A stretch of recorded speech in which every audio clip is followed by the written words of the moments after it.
तपाईं भिडियो आज म फेरि नयाँ भिडियो लिएर आइसकेको छु।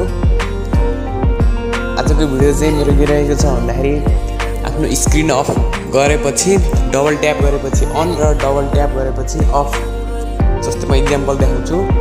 ल स्क्रिन अफ गरेँ र मैले दुईचोटी स्क्रिनमा छुएँ भने बत्ती बल्यो।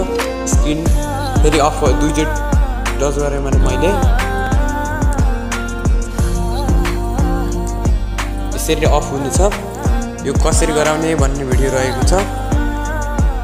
भिडियो पुरा हेरिदिनु होला र मेरो च्यानलमा नयाँ भएको छ भने प्लिज मेरो च्यानललाई सब्स्क्राइब गर्न चाहिँ नबिर्सनु होला। मोस्ट इन्फर्मेसन भिडियोहरू लिएर आउनेछु, त्यसैले सब्स्क्राइब गर्न चाहिँ नबिर्सनु होला र यो भिडियोमा एक लाइक चाहिँ अवश्य गर्नु होला। यो सेटिङ गराउनको लागि हामीले सेटिङमा जानुपर्ने हुन्छ।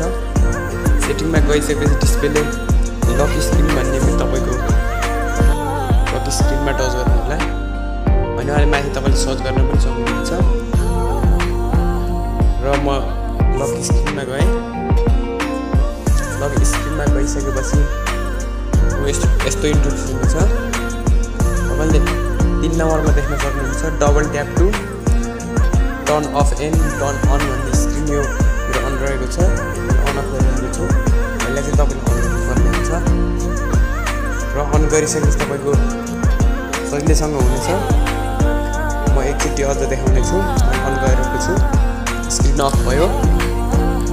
अब मैले स्क्रिनमा दुईचोटि छुएँ, अन भयो। अब फेरि दुईचोटि छुएँ, अफ भयो। यसरी सजिलैसँग गराउन सक्नुहुन्छ।